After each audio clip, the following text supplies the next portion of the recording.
Then coming to the diagnosis of phaeochromocytoma. So how are we diagnosing this phaeochromocytoma? So the diagnosis of phaeochromocytoma, it is based on documentation of catecholamine excess. So it is nothing but we have to document that patient is having catecholamine excess. So how do we document? By biochemical testing.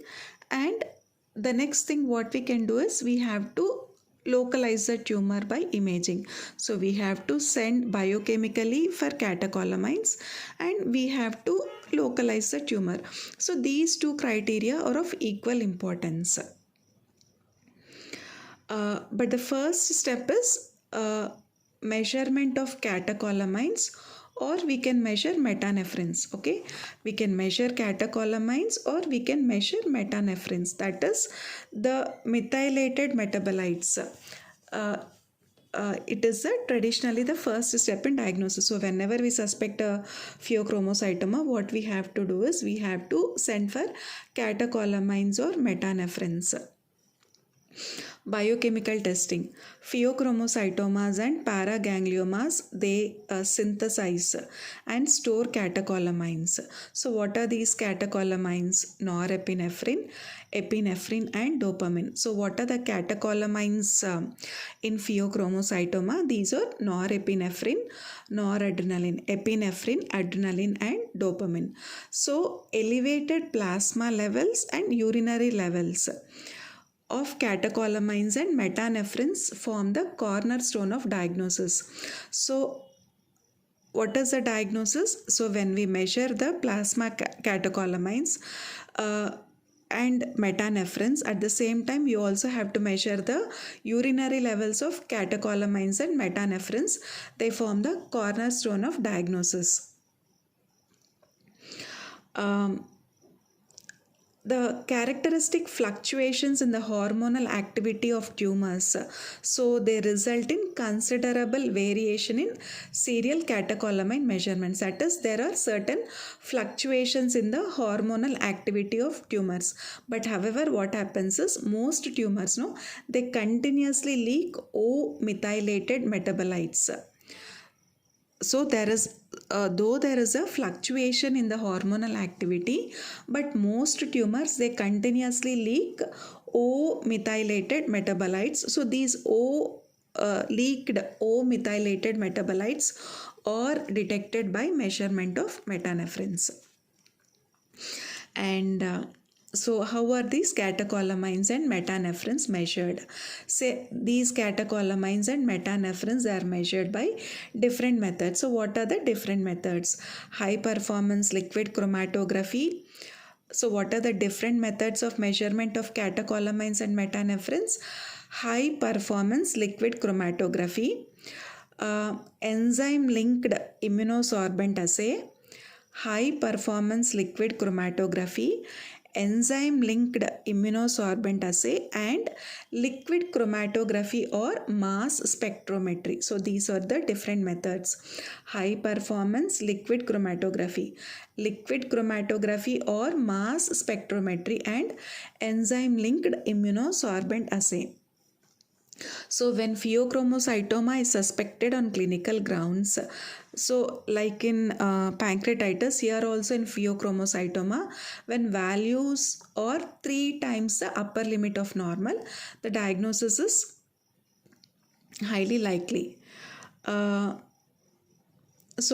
as summarized in table 382, so the sensitivity and specificity of the different tests vary greatly, and these differences are important in assessing patients with borderline elevations of different compounds. So what are the different diagnostic methods that are used? So 24-hour urinary test, we are measuring catecholamines, we are measuring fractionated metanephrines, we are measuring total metanephrines, and in the plasma we are measuring the catecholamines and we are measuring the free metanephrines.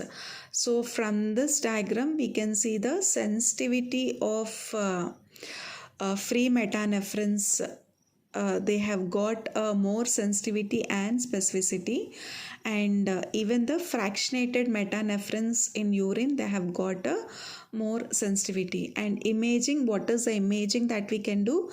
We can get a CT scan or we can get an MRI. And apart from this, we also have this MIBG scintigraphy. So CT, MRI, and we also have the other investigation. So that investigation is MIBG scintigraphy. So this MIBG scintigraphy, this has got more specificity. And then we also have this somatostatin receptor scintigraphy, and we also have 18-fluorodopa PET or CT. Somatostatin receptor scintigraphy, and we also have this fluorodopa PET or CT. So urinary test, we can get all the urinary tests for metanephrines. So these metanephrines can be total metanephrines or they could be a fractionated metanephrines. And catecholamines are widely available and are used commonly for initial evaluation. So we can send the urinary test for metanephrines, so total or fractionated metanephrines. So among these tests, those for the fractionated metanephrines and catecholamines are the most sensitive. So the most sensitive test means fractionated metanephrines and catecholamines are the most sensitive. And plasma tests are more convenient and they include measurement of catecholamines and metanephrines. So measurement of plasma metanephrine are the most sensitive and are less susceptible to false positive elevations from stress, including venipuncture. So plasma metanephrine measurement are the most sensitive and they are less susceptible to false positive elevation from stress. So from stress also this metanephrines will be elevated. So because of this we take this plasma metanephrines which are the most sensitive. So false positive results occur due to stress. So now we have this introduction of newer assays, physiological and stress responses and medications that increase catecholamine levels can still be confounding. So for that we have this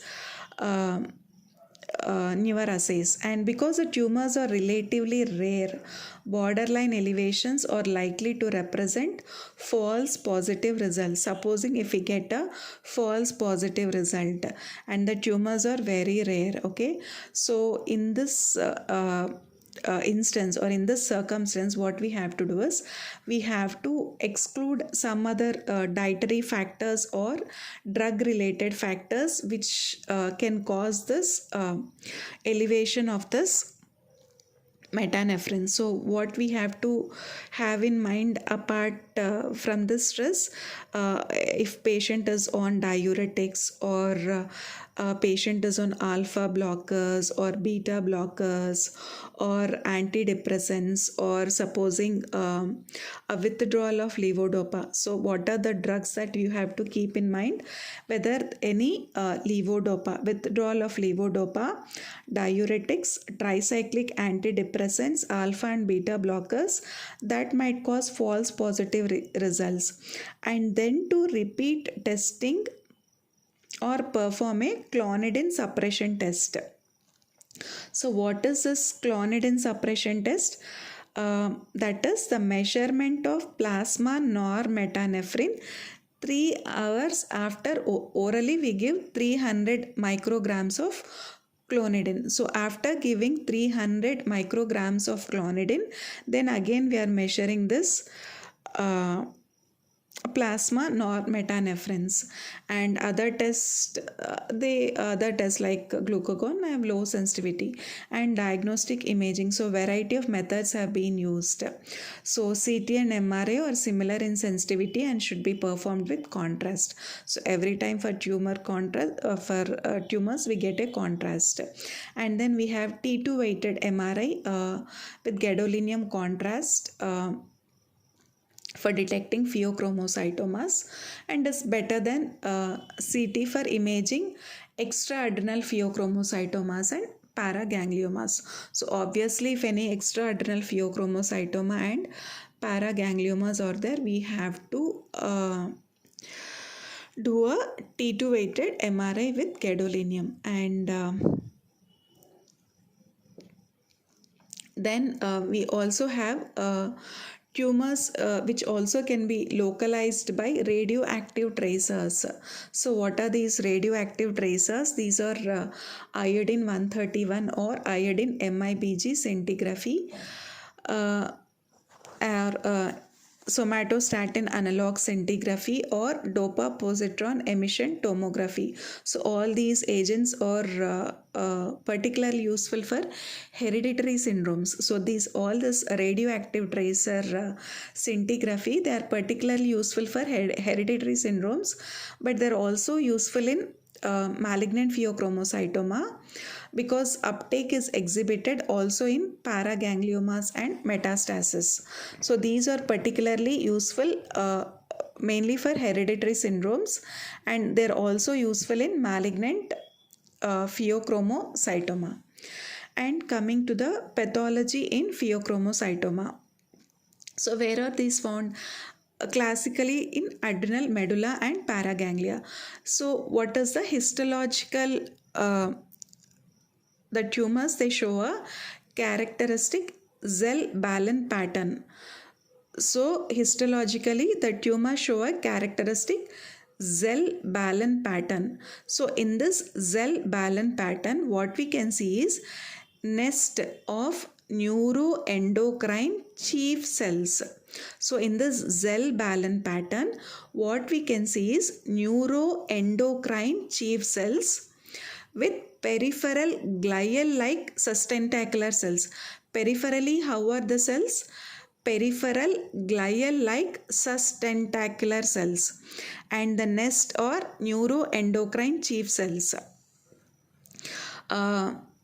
So immunohistochemistry, if you do immunohistochemistry, it is positive for chromogranin synaptophysin in the chief cells. In the chief cells, immunohistochemistry is positive for chromogranin and synaptophysin. So in the chief cells, immunohistochemistry is positive for chromogranin and synaptophysin.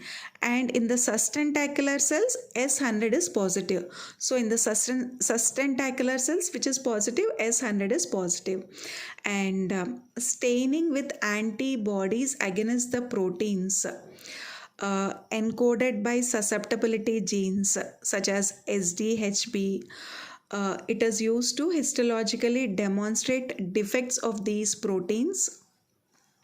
So because of few enzyme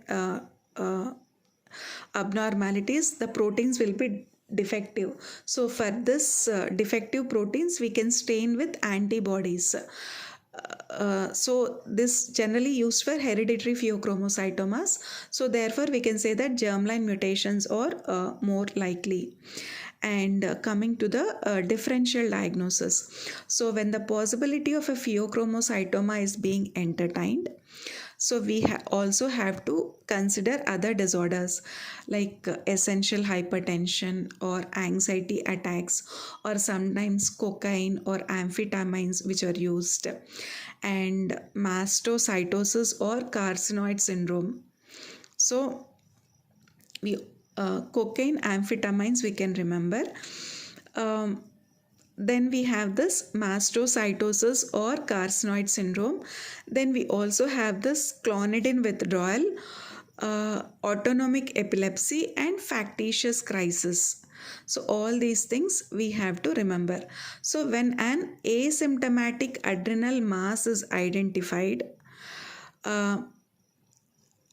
apart from pheochromocytoma, we also have to think in terms of it could be a non-functioning adrenal adenoma, or it could be an aldosteronoma, or it could be a cortisol producing adenoma. So it could be a tumor which is producing cortisol, like a tumor which produces Cushing syndrome, or it could be a non-functioning adrenal adenoma, or it could also be an aldosteronoma. So in this figure 382, what we can see here is it is a unilateral typical phaeochromocytoma on MRI scan.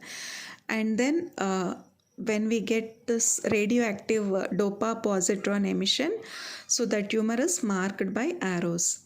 And then next we have this extraadrenal phaeochromocytomas in figure 383, so which is showing a carotid body tumor, and figure B is showing a thoracic tumor, and figure C is showing a interaorto caval tumor, and D it is a pelvic tumor at the anterior wall of the urinary bladder. And then we have this histology and immunohistochemistry. So first is hematoxylin and eosin stain. Second is chromogranin. C is synaptophysin.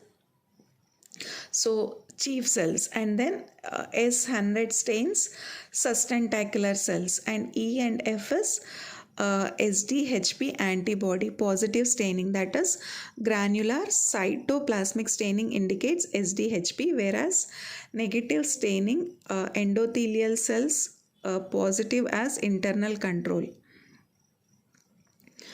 So all these are the staining methods for phaeochromocytoma.